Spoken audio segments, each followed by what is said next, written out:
Hey everyone! Before we get into this story, don't forget to subscribe to my channel for more real-life stories that hit hard and leave a mark. It was one of those quiet evenings that should have been filled with warmth, laughter, and comfort. But tonight, the space between us felt heavy, loaded with unspoken words and truths we had both been avoiding. She sat across from me, her fingers nervously tracing the rim of her wine glass. I'd sensed tension creeping in for weeks, the subtle distance in our conversations, the way her smile no longer reached her eyes. I kept telling myself it was temporary, just a rough patch, maybe a misunderstanding. Then she spoke, clear and deliberate, cutting through every ounce of hope I had left. "This marriage is a regret," she whispered, words sharp enough to pierce my chest. Regret? How can anyone say that? After years together, after vows, after promises, I felt anger rise, but beneath it, a calm, precise clarity took hold. She had revealed her truth.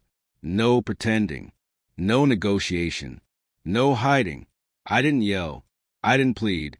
I simply nodded, letting the weight of her confession settle over us. "If that's how you feel," I said softly, "then you should go."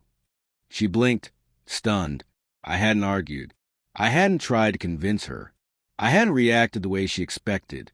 I had only offered her the freedom she clearly wanted, even if she hadn't been able to say it before. "You're serious?" she asked, voice trembling. "I am," I replied calmly. "A marriage should be a choice we make every day, not a sentence we endure. If you truly regret it, staying won't fix anything. It will only make both of us miserable."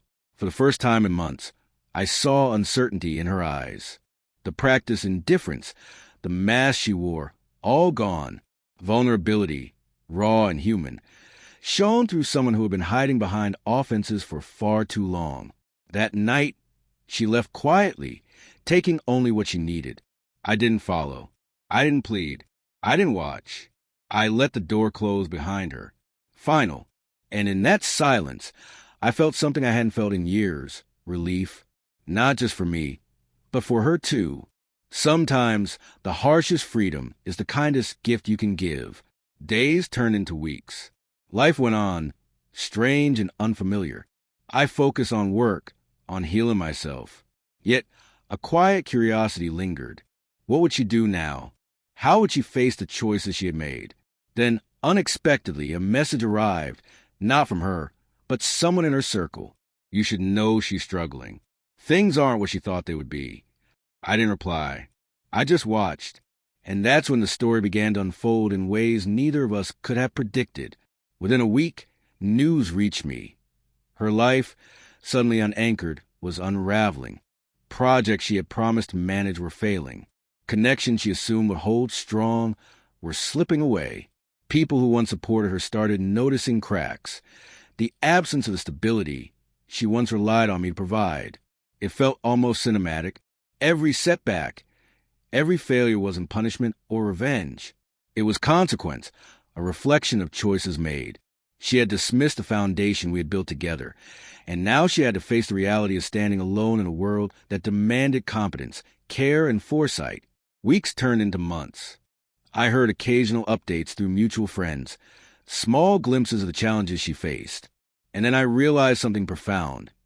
Letting her go had been the right decision, not to make her suffer, but because truth has a way of revealing itself when we step aside. Finally, a note appeared, slipped under my door. No signature, no explanation, just words, careful and deliberate. "I see now what I lost. I understand." I smiled quietly. I didn't need a plea or an apology. Recognition was enough. Far more powerful than regret spoken in anger. She had realized the depth of what she had taken for granted, the life she walked away from, and a man who let her go with grace instead of fury. I never reached out. There was no need. The lesson had been learned. The truth had been revealed. Closure was complete. What happened next surprised both of us. Not with confrontation, tears, or drama, but because life moved forward naturally, showing the consequences of our actions in quiet, undeniable ways. Sometimes love isn't about holding on. Sometimes it's about letting go, trusting that truth will find its way. That night, when I let her leave, I thought I was losing everything. But in reality, I gained clarity, strength, and a peace I hadn't known in years. She had called our marriage a regret. I let her go. What followed wasn't punishment, revenge, or vindication. It was quiet, undeniable power. Life catching up with choices made, proving that actions speak louder than words. And in that silence, I understood something beautiful. Freedom, honesty, and integrity carry more weight than any apology, plea, or regret ever could.